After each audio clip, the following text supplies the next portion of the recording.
jungle.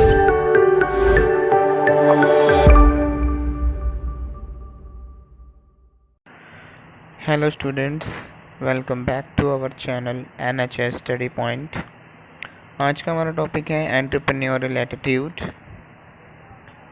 जिसे हम cover करेंगे। सबसे पहले हम ये देखते हैं कि एटीट्यूड क्या होता है।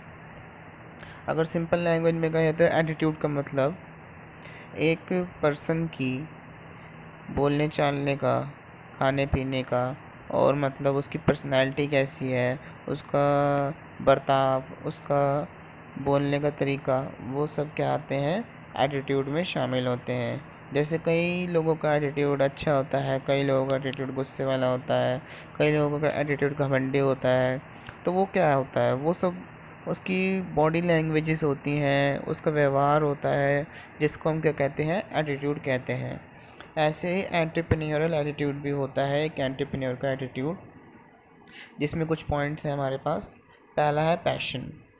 एक एंटरप्रेन्योर के पास, एक एंटरप्रेन्योर को पैशनेट होना चाहिए अपने गोल के लिए, अपने अचीवमेंट्स के लिए, अपने आइडिया के लिए। जब तक उसमें पैशन नहीं होगा तब तक वो कोई भी बिज़नेस नहीं कर पाएगा, कुछ भी इनोवेट और कुछ भी नया नहीं कर पाएगा, और ना ही अपने बिज़नेस को ग्रो कर पाएगा, और ना ही उसको अपने आइडिया को इम्प्लीमेंट कर पाएगा, और ना अपने गोल को अचीव कर पाएगा। तो पैशन एक बहुत ही ज़्यादा और एक बहुत ही इम्पोर्टेंट एटीट्यूड होता है एक एंटरप्रेन्योर के लिए।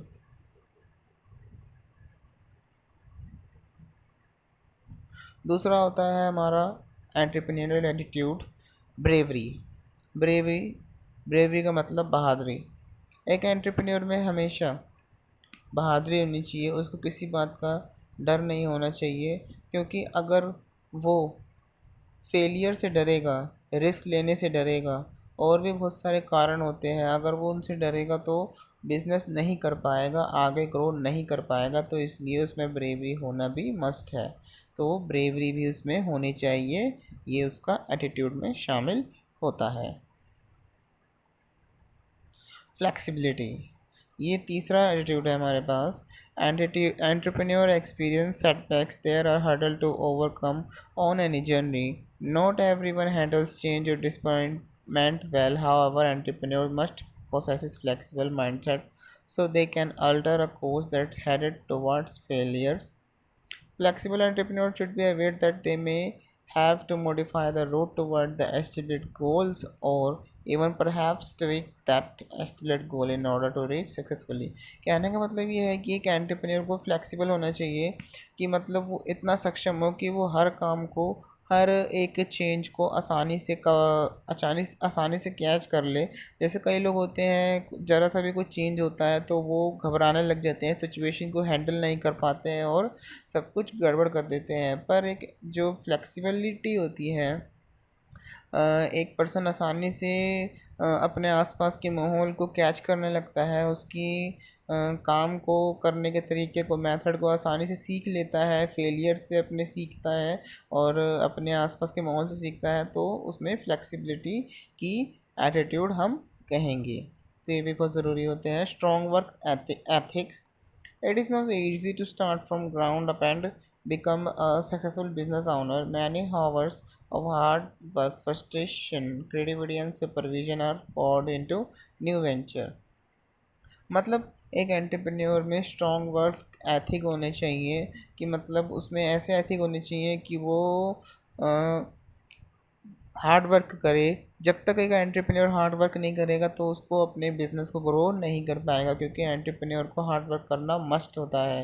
क्योंकि जब शुरू शुरू में एक एंटरप्रेन्योर बिजनेस स्टार्ट करता है तो कभी कभी उसको बहुत ज़्यादा टाइम स्पेंड करना पड़ता है, कभी कभी तो उसको इतना भी होश नहीं रहता है कि वो कुछ काम, अपना पर्सनल लाइफ भी वो उसमें इन्वॉल्व कर देता है, अपना पर्सनल टाइम भी उसमें इन्वेस्ट कर देता है। तो स्ट्रॉन्ग वर्क एथिक्स होने चाहिए एक एंटरप्रेन्योर में।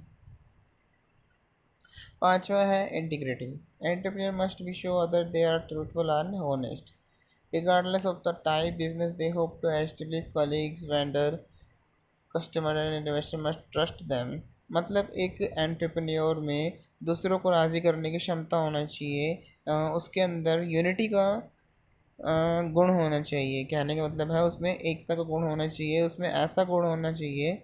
इंटीग्रिटी का मतलब ये है कि एंटरप्रेन्योर पे हर कोई आसानी से ट्रस्ट कर ले, उसको हर कोई आसानी से उसकी बात मान ले। उसमें इंटीग्रिटी का गुण होना चाहिए। मतलब कि वो अपने कोलीग्स को, अपने वेंडर्स को, अपने कस्टमर को, अपने इन्वेस्टर्स को आसानी से मना सके, आसानी से उनका भरोसा जीत सके, आसानी से उनको अट्रैक्ट कर सके। तो उसके लिए इंटीग्रिटी बहुत ज़रूरी होते हैं, उसको ही हम इंटीग्रिटी कहते हैं। तो ये था हमारा पांचवा एंटरप्रेन्योरियल एटीट्यूड। छठा है एन एंटरप्रेन्योर टेक्स रिस्क। ये बहुत ही कॉमन है कि एक एंटरप्रेन्योर में रिस्क लेने की क्षमता होनी चाहिए, उसको हमेशा रिस्क के लिए तैयार रहना चाहिए। क्योंकि जब तक एक बिजनेस में रिस्क नहीं लिया जाता है, क्योंकि बिजनेस का नाम ही रिस्क होता है, उसमें बिग रिस्क से ही पैसे कमाए जाते हैं, बिजनेस को ग्रो किया जाता है और कस्टमर्स को अट्रैक्ट किया जाता है। तो एक एंटरप्रेन्योर में इतनी क्षमता होनी चाहिए कि वो रिस्क ले सके। तो ये थे हमारे कुछ पॉइंट्स, आई होप आपको समझ आए होंगे। तो आज के लिए बस इतना ही। लाइक सब्सक्राइब करना ना भूलिएगा। Thank you.